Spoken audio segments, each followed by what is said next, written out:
Welcome back, sixth graders. We are going to continue learning about the common good, chapter 13. And today we're going to focus mostly on public health and how that impacted people then and even now. So now, as you know, this is our reality, the COVID-19 coronavirus, and there's a connection to this in what we're studying today.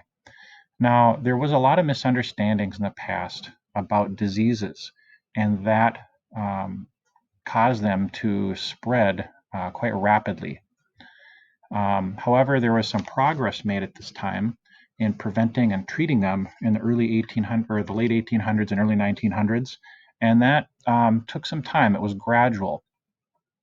Now, some common but very devastating diseases at that time were measles. Another one was diphtheria, typhoid fever, and smallpox. So some of these problems were caused by densely populated cities, crowded living conditions that caused germs to spread easily. The streets were often filthy with horse manure, and there were dead animals and sewage that was just basically sent into lakes and rivers where people got their drinking water, and people just simply didn't know that this was causing diseases. They didn't know about germs. Now, a connection today regarding a coronavirus, and then I'm going to compare that to, say, the flu of 1918. Here are some statistics right now. So as of April 15th, there are 644,000 confirmed cases of the coronavirus in the U.S., nearly 30,000 deaths. There are 1,600 confirmed cases in Minnesota, and 79 deaths. Most of them are elderly people. Now, what is contributing to either the success in stopping this or our current situation today is there's a lot of media coverage about it. In the past, there wasn't when there were diseases. We're using quarantines, we're having physical and social distancing. There's education about hand washing and how the virus is spread. And currently, they're working on trying to come up with a vaccine, which does take a little while. Now, in the past, let's talk about the 1918 flu pandemic. There were 500 million people infected in the world. Around 50 million people died. 675,000 Americans died, and 10,100 Minnesotans died.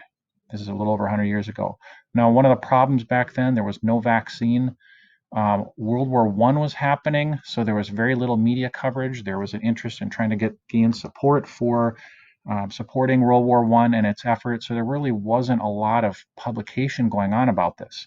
In fact, there were more deaths from this 1918 flu than there were from the fighting in World War I for Americans. Now, some solutions are with the diseases was coming up with a vaccine, and this is basically a deadened weakened version of the virus that gets implanted in people, and your body reads it and knows how to fight it then. Today, there's also some misinformation about diseases. Now, measles, which was nearly eradicated, is gradually starting to make a comeback because some people think that vaccines cause autism, which is debunked. It does not.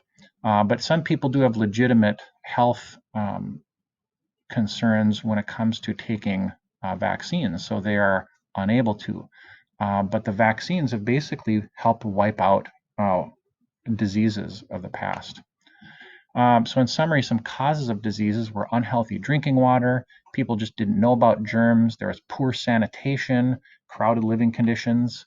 But solutions now are washing hands, having clean drinking water, good sanitation, quarantining people with diseases, vaccinations, and having accurate information about this. So we've come a long way.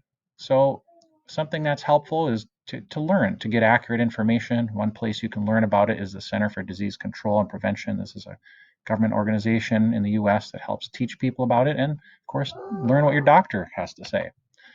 After viewing the video or reading, I want you to write 3 facts or details you learned today about this video and the other videos I'm going to post, and then 1 question you still have about sanitation, diseases, and progress being made.